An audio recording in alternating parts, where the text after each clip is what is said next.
kita sayur-sayur yang kita kutip masak 100% sehat dan bersih dimakan. Jadi sebab apa kita beli sayur-sayur di luar, jadi mungkin kita pun tak tahu apa jenis sayur, apa jenis air dia sirap.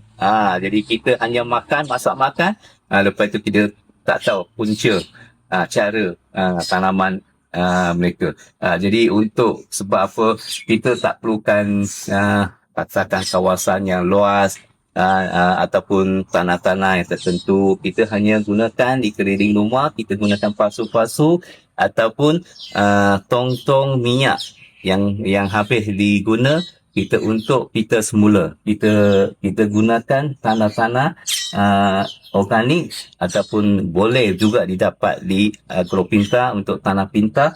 Jadi kita masukkan dalam pasu-pasu, lepas itu tanam. Jadi senang sayur asli ni kita